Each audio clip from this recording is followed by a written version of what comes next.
اعوذ باللہ من الشیطان الرجیم بسم اللہ الرحمن الرحیم۔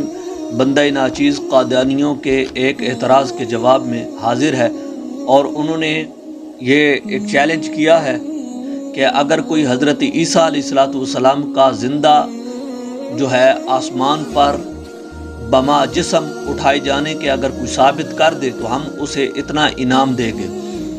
انعام کی تو ہمیں کوئی ضرورت نہیں ہے، صرف ہم یہ ہے کہ ان کے اس اعتراض کا جواب قرآن و حدیث کی روشنی میں دینا چاہیں گے۔ سب سے پہلے ہم قرآن مجید کی ایک آیت سے استدلال کر کے بتاتے ہیں، تعویل وغیرہ بالکل نہیں کریں گے، کیونکہ تعویل وغیرہ کی شرط انہوں نے کہا ہے کہ کوئی تعویل نہ ہو۔ تو پھر یاد رکھو کہ ہم بھی تعویل نہیں کریں گے تو آپ لوگ بھی تعویل نہیں کریں گے۔ بر رفعہ اللہ، ہماری یہ دلیل ہے کہ رفع جو ہے یہاں پر جسمانی بھی مراد ہو سکتا ہے، جبکہ قادیانی کہتے ہیں کہ یہاں رفع جسمانی مراد نہیں ہو سکتا۔ ہم کہتے ہیں کہ اس لیے کہ رفع جسمانی جو ہے وہاں مراد ہو سکتا ہے، کیونکہ رفع جو ہے وہ جسم کے لیے ہی قرآن مجید میں استعمال کیا گیا ہے۔ ہم پہلے قرآن مجید کی ایک آیت پڑھتے ہیں، اس سے رفع جو ہے جسمانی مراد ہوگا، وہاں پر کسی صورت میں بھی جسم کے علاوہ رفع مراد ہو ہی نہیں سکتا۔ دیکھو اللہ تبارک و تعالیٰ نے قرآن مجید میں ارشاد فرمایا وَرَفَعْنَا فَوْقَكُمُ الطُّورَ۔ اب یہ ورفعنا اسی رفع سے ہے، رفع رفع رفعو رفعت سے یہ رفعنا نیچے جمع متکلم کا صیغہ ہے۔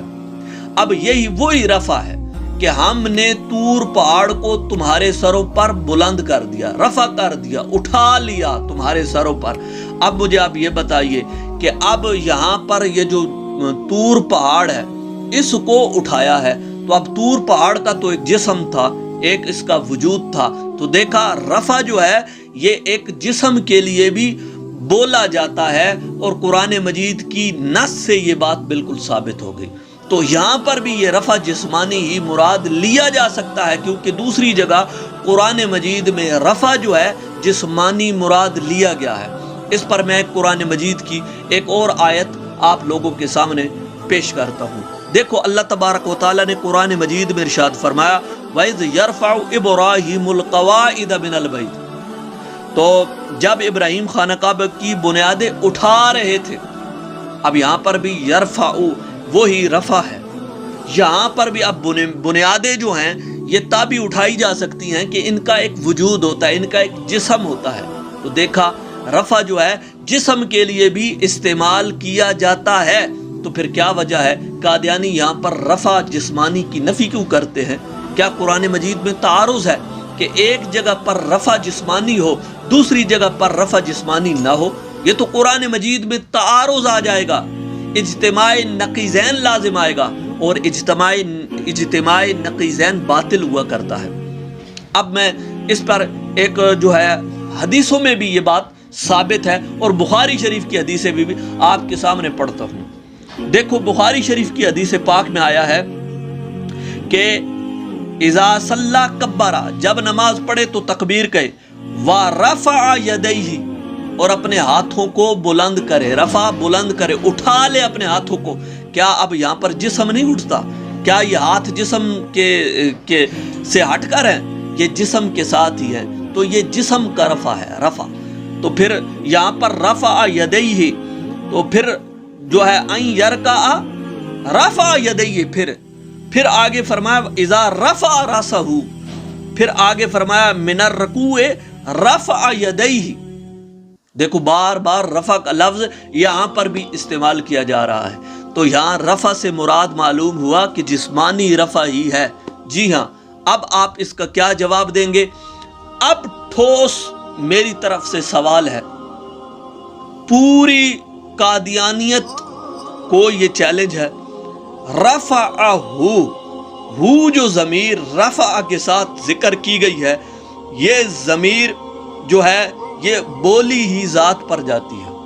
رفعہ یہ واحد مذکر غائب کی ضمیر ہے، مذکر غائب کی ضمیر ہے، اور یہ ذات پر دلالت کرتی ہے، جسم پر دلالت کرتی ہے، اور یہ بتا رہی ہے کہ یہاں رفع جسم کا ہوا ہے، کیونکہ یہاں پر یہ مفعول بہ کی ضمیر بن رہی ہے اور آگے اس میں جلالت اللہ فاعل ہے اور رفع اس کا فعل ہے۔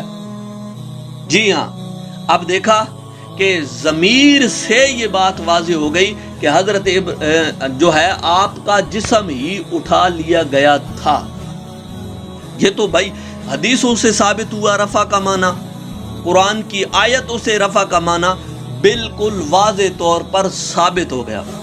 اب دیکھیے میں ایک اور بات کرتا ہوں۔ دیکھیے اللہ تبارک و تعالیٰ نے قرآن مجید میں ایک جگہ پر یوں ارشاد فرمایا وما قتلوہ وما صلبوہ، یہاں پر بھی وہی ضمیر ہے جو جس کا مرجع حضرت عیسیٰ علیہ السلام کی ذات ببرکات ہے۔ اب وما قتلوہ یہاں پر بیان کیا گیا، آپ کو قتل نہیں کیا گیا، نہ ہی وما صلبوہ، نہ ہی آپ کو سولی دی گئی۔ اب یہاں پر تو اللہ تبارک و تعالیٰ نے حضرت عیسیٰ علیہ السلام کی وفات کی نفی فرمائی ہے۔ دوسری جگہ پر بر رفعہ اللہ سے، اس رفع سے جو ہے یہ قادیانی حضرات جو ہے آپ کی وفات اور متوفی کا لفظ سے فائدہ اٹھا کر آپ کی وفات یہاں سے نکالتے ہیں۔ قرآن ایک، ذات ایک، اور اس میں دو پہلو پیش کرتے ہیں، اور قرآن مجید کی ایک آیت سے یہ ثابت کرتے ہیں کہ جو ہے حضرت عیسیٰ علیہ السلام کی وفات نہیں ہے۔ قرآن مجید کی اگلی آیت سے، چونکہ یہاں پر تو نفی صراحتاً موجود ہے، وما قتلوہ، ما جو ہے یہ نفی کے لیے آیا ہے اور صراحتاً حضرت عیسیٰ علیہ السلام کی وفات کی نفی ہے۔ آگے یہ قادیانی حضرات اس سے یہ حضرت عیسیٰ علیہ السلام کی وفات ثابت کرتے ہیں۔ ذات بھی ایک ہے، قرآن بھی ایک ہے، قرآن کو نازل کرنے والا اللہ تبارک و تعالیٰ کی ذات ببرکات بھی ایک ہے، لیکن پہلو قادیانی دو نکالتے حضرت عیسیٰ علیہ السلام کی بیک وقت حضرت عیسیٰ علیہ السلام کی وفات بھی تسلیم کرتے ہیں اور حضرت عیسیٰ علیہ السلام کی زندگی بھی تسلیم کرتے ہیں بیک وقت، اور اس سے آیتوں کے درمیان میں ٹکراؤ لازم آتا ہے، اس سے آیتوں کے درمیان میں تعارض لازم آتا ہے، اور قرآن مجید کی آیتیں ایک دوسرے سے ٹکراتی نہیں ہیں، قرآن مجید کی آیتیں ایک دوسرے کی تفسیر کرتی ہیں۔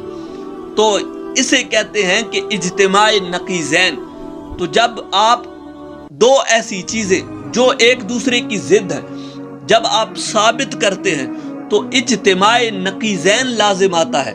تو جب اجتماع نقیضین لازم آئے تو جو عربی گرامیٹکس رولز کو جاننے والے احباب ہیں وہ اس پر متنبع ہیں کہ یہ چیز باطل ہوا کرتی ہے۔ جو مناطقہ ہیں، جو فلاسفہ ہیں، وہ اس بات کو بخوبی طور پر جانتے ہیں کہ اجتماع نقیضین باطل ہوا کرتا ہے۔ پہلے تو یہ بتاؤ اجتماع نقیضین یہاں سے کیسے دور کرو گے؟ اور یہ ہو ہی نہیں سکتا، یہ کبھی بھی کسی طور پر قطعاً نہیں ہو سکتا۔ اب دیکھیے میں حضرت عیسیٰ علیہ السلام کے ایک اور آپ کے جو ہے دلیل دیتا ہوں کہ مسلم شریف میں بھی بار بار یہ حدیث پاک جو ہے وہ ذکر کی جاتی ہے، جس میں سے میں ایک لفظ حضرت عیسیٰ علیہ السلام کے بارے میں جو بولا جاتا ہے حدیث پاک کے اندر سے، وہ میں جو ہے بار بار جہاں کہیں بھی حضرت عیسیٰ علیہ السلام کا ذکر ہے، جہاں کہیں بھی دجال کا ذکر ہے، بخاری شریف میں حدیث اٹھا کر دیکھو، مسلم شریف میں، سنن ابن ماجہ میں، جامع ترمذی شریف کے اندر، کہیں بھی کسی جگہ سے بھی آپ قرآن جو ہے احادیث مبارکہ اٹھائیں تو آپ کو یہ صیغہ ضرور نظر آئے گا۔ وہ کون سا؟ کہ نبی پاک صلی اللہ علیہ وسلم نے فرمایا فَيَنزِلُ عِيسَى ابْنُ مَرْيَمَ۔ فَيَنزِلُ یہ صیغہ واحد مذکر غائب فعل مضارع مثبت معروف کا صیغہ ہے، اور فعل مضارع میں آپ جانتے ہیں کہ اس میں دو زمانے پائے جاتے ہیں، دو زمانے، ایک حال کا اور ایک مستقبل کا۔ میرا سوال یہ ہے کہ حال ہی میں حضرت عیسیٰ علیہ السلام اترے کہ کیونکہ ماضی کا معنی تو یہاں پر مراد نہیں لے سکتے، کیونکہ آپ کا جو منشور ہے، آپ کا جو اپنی تحریر ہے وہ اس بات پر دلالت کرتی ہے کہ حضرت عیسیٰ علیہ السلام تو پہلے ہی وفات پا گئے۔ ینزلو میں مستقبل کا معنی کیسے مراد لیں گے آپ؟ ماضی کا تو آپ مراد لے چکے، ماضی پر آپ کی تحریریں دلالت کرتی ہیں تو فینزلو جو ہے اس کے اندر دو زمانے ہوتے ہیں. حال کا زمانہ تو کوئی بھی مراد لے ہی نہیں سکتا، تو مستقبل کا معنی جو ہے آپ کو مراد لینا پڑے گا. تو پھر یوں کہنا پڑے گا کہ حضرت عیسیٰ علیہ السلام اتریں گے.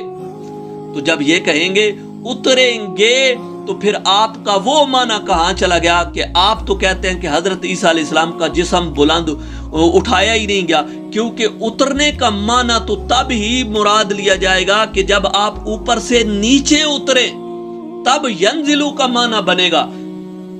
تو ینزلو کا معنی آپ کے بقول تو پھر ینزلو کا معنی تو فوت ہو گیا. حدیث پاک کی روشنی سے کتنی جگہوں پر یہ لفظ استعمال ہوا ہے، اس کا معنی ہی فوت ہو جائے گا، اس کی مراد ہی فوت ہو جائے گی. جی قادیانی صاحب، اب اس کا کیا آپ جواب دیں گے؟